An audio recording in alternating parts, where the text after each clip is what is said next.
Welcome back to another episode of FM Builds for Project Ron. In this series where we're taking relatively stock Miata and making it all the car that we'd rather own and have in our own garages.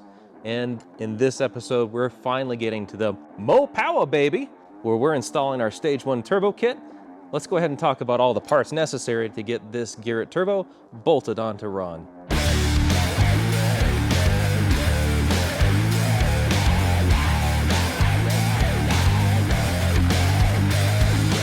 I hope you're as excited as I am because now we actually get to bolt on some horsepower. This turbo kit is going to do a whole bunch of good for this little car because we're going to go from about 115 horsepower at the wheels all the way up to around 175, 180 horsepower at the wheels just by bolting on some very straightforward, simple parts. So let's go ahead and talk about the individual pieces parts. And in front of me, I have some of the main components of the kit. We're going to start on the exhaust side of the table here. And of course, we have to start by talking about the turbocharger. So this turbo is a Garrett GT2560R. This is the heart of our turbo kit. And this is a great option for V6 and BP engines. This lights off quickly, makes really good horsepower. We're only asking about 8 PSI from it in the Stage 1 turbo kit that we're using, so it doesn't even have to work that hard. Longevity won't be affected. It's a really great option for somebody who's looking to bolt on some power without losing reliability. Along with that, of course, we do have to have a way to mount it on the car, so we are going to be using our FM cast manifold and outlet piece. These are actually the new updated versions of pieces you're probably familiar with if you've seen this kit in the past.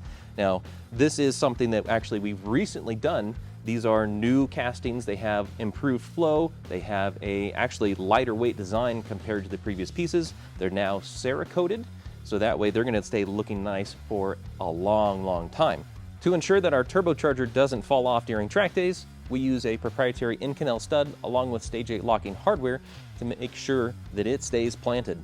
On the outlet side, we do use a stainless steel stud paired with Nordlock washers and locking nuts to make sure that all stays together too.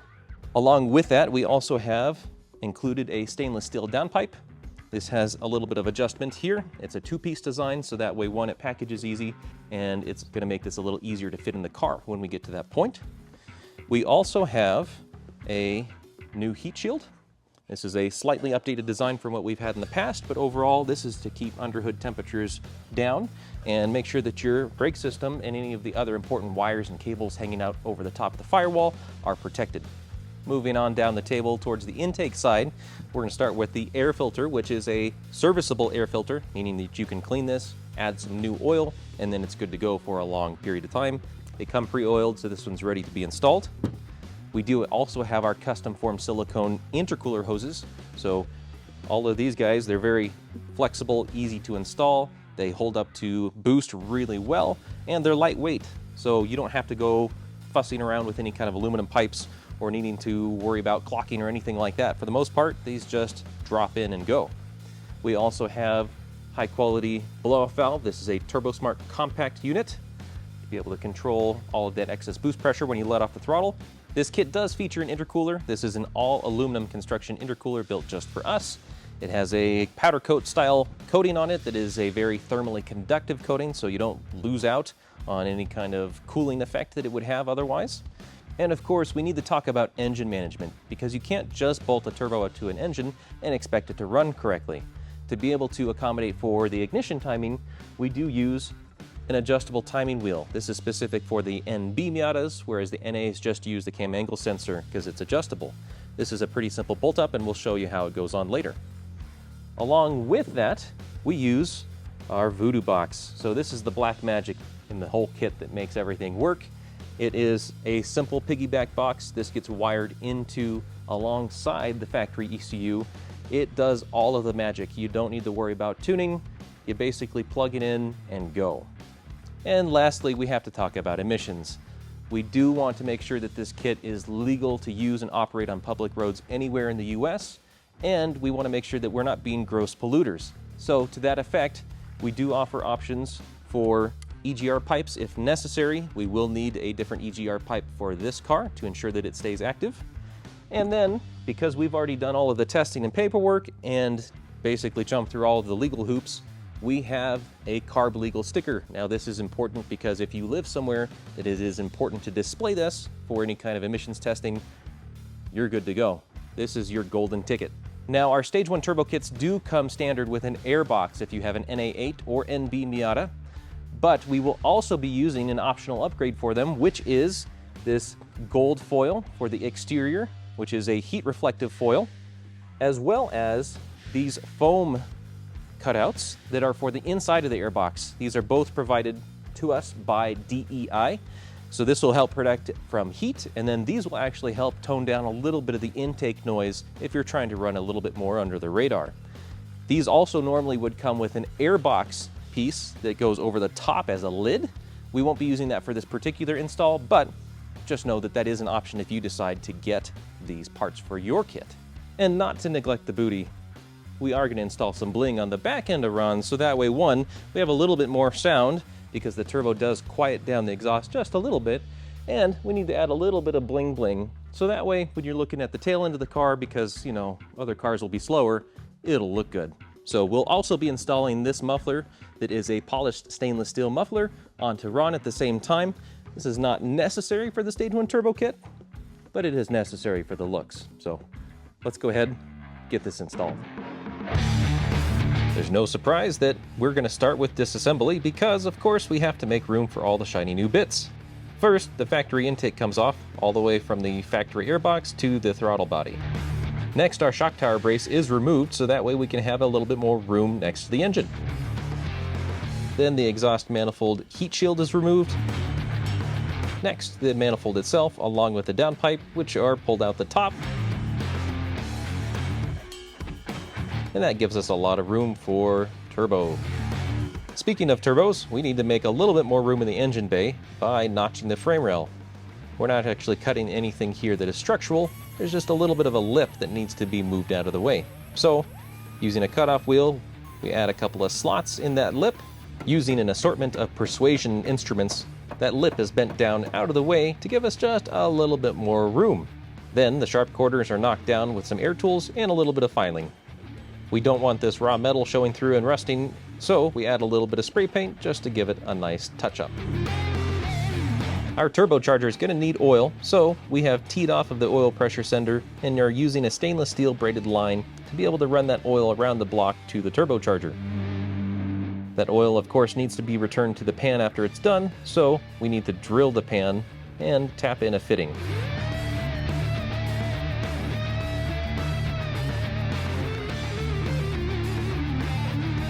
Before the turbocharger is ready to drop into the engine bay, we need to mount it on the manifold as an assembly. First up, Nick threads in the oil feed fitting that goes into the turbo's center housing. Next, Nick is installing the wastegate actuator bracket so that way we can clock the compressor housing correctly. The turbo manifold needs to be prepped, so Nick is installing some in-canal studs so that way we can bolt the turbo onto it. However, Nick has just realized that he's late to the Nordic LARPing tournament, so I have to finish up the turbo pre-assembly from here.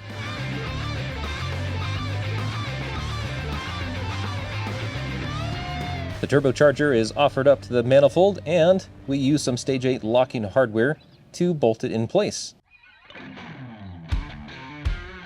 After the nuts are tightened down, we add the locking tabs, which will prevent the nuts and studs from backing out even under high heat and lots of vibration. The turbine outlet is attached to the turbine housing using studs and locking nuts and washers. Now that the turbine housing is bolted up to the turbocharger and I can actually hold onto it properly, I add 4 more studs in the bottom so that way we can bolt up the downpipe later. I install a small fitting into the compressor housing to source our boost pressure to feed the wastegate actuator.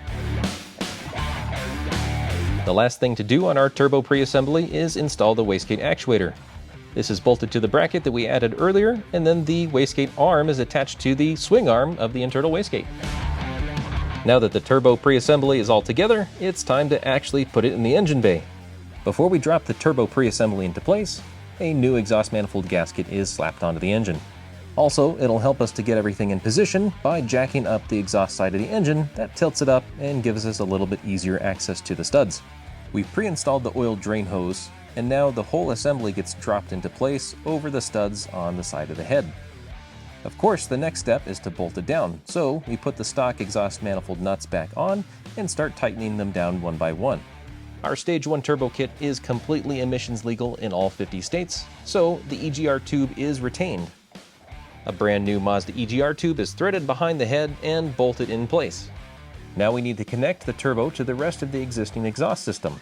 To give us just a little bit better access, Nick unbolts the front butterfly brace. Our stainless steel downpipe is offered up to the turbine outlet and loosely held in place with the locking nuts and washers. The lower portion of our downpipe is slid onto the upper portion. This allows us a greater level of adjustability to get the fit just right. Nick slides a new exhaust gasket between the flanges, and then I thread some bolts in to hold everything in place. Now that everything is loosely assembled, it's time to start tightening everything down. The final piece of the puzzle for the downpipe is to install our factory oxygen sensor. And to wrap things up underneath the car, I put the butterfly brace back into position and get it bolted up for good. The oil drain line coming off the turbocharger is cut to length, and then we install a hose clamp and get it pushed onto the fitting in the pan. To keep the engine bay nice and tidy, I'm going to route the oil feed line down and in front of the engine, and then over to the exhaust side, so that way we can have a nice clean run. To make the oil feed routing a little bit cleaner, we add a 90-degree fitting to the top of the turbocharger. We add a small length of cut rubber hose to the stainless steel line to prevent it from rubbing through anything else it might touch. Nick uses a wrench to get it fitted up.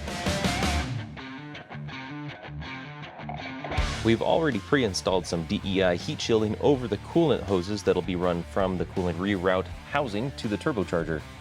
These will be attached to the turbocharger via some banjo bolts that Nick is fitting up right now. And while we're here, Nick plugs in the wastegate hose. The next step is to install our intercooler. To do so, we need to unbolt the hood latch, and the intercooler brackets slide underneath, so that way it can be held into place from above. Once the intercooler is in position, then we need to fit up the intercooler piping. We'll start with the hot side going from the turbocharger to the intercooler.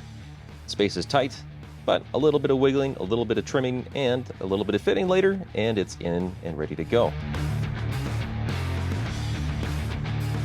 To wrap up this intercooler install, all we need to do now is offer up the cold side intercooler piping. This gets fitted from the bottom side of the engine bay. We attach it to the intercooler and then to the throttle body. Add some clamps, and we're all done. Off camera, I've already pre-assembled the airbox for Project Run. We're using DEI's reflective heat shield on the outside for some extra heat protection and some flash, of course. And then on the inside, we have DEI's sound insulation, which is surprisingly plush. The airbox is simply attached with just a couple of bolts. I attached the stock mass airflow sensor to a silicone elbow that will bolt to the front of the compressor housing on the turbocharger. Next, once it's fitted into place, I can attach the air filter. Lastly, I plug in the mass airflow sensor and attach the breather hose to the valve cover. Now that we have all of the intercooler and intake piping plumbed up, we are going to connect our TurboSmart bypass valve that will recirculate any excess boost pressure back to the intake. And here's the magic that allows you to have boost on a stock ECU. Some call it black magic, but the only mystery here is how to squeeze under the dash to install our voodoo box. To keep track of the boost pressure, we're going to install a boost gauge in the eyeball vent next to the steering wheel. We're using our 3D printed adapter, so that way the install is very sleek and easy. One simple step we need to do is to gap the spark plugs down. That way we don't experience any kind of blowout under boost. We don't want Ron's engine to explode because there's too much boost and ignition timing going on at the same time, so we need to remove the factory timing pulley to install our adjustable timing pulley. This is as simple as unbolting the stock crank pulley, removing the ignition wheel, and then installing our new adjustable ignition wheel and bolting that crank pulley back down. The last step is to verify the ignition timing using a timing light. I've removed the main relay so that way the engine doesn't actually start whenever we crank it over. This isn't just bling, our heat shield is actually functional, and it's very simple to install, so on it goes with a couple of bolts. Now that all the turbo kit has been installed, it's time to put the car back together. So, the FM shock tower brace is reinstalled over the top of our new shiny turbocharger. The front bumper cover has already been reinstalled while our cameraman Travis was off on a coffee break, so now it's time to bolt the under tray and the splash panels back into place.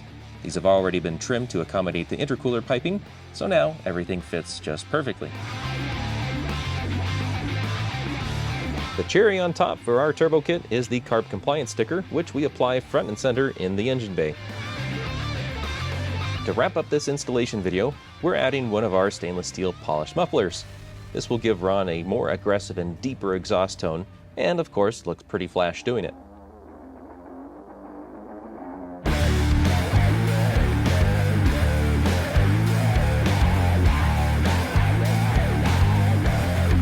There you have it. Ron is turbocharged. Our Stage 1 turbo kit is fully installed and working great. We basically bolted on somewhere between about 60 and 70 horsepower without even opening up the engine. Pretty straightforward job really for boosting this car. And now we get to experience all that Ron has become, but you'll have to wait till the next video because we are planning an epic drive to really showcase what this car is able to do now that we have transformed it from a stock 2003 Miata into a very capable canyon carving machine. Of course, we wouldn't be able to have this build series without the help of our friends and sponsors, Mazda Miata, DEI, Willwood Brakes, CipherAuto, Hard Dog Fabrication, Koyo Radiators, and Toyo Tires. Thank you all very much for your support and lending parts to be able to make this build as exhilarating as possible. I'd also like to extend a thank you to our customers and all of our friends in the Miata community. Thank you all very much for your support.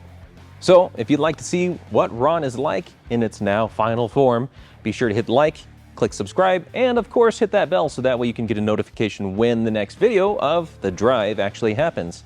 Otherwise, thank you very much for joining this episode of Project Ron, and we appreciate you. Hope to see you in the final episode.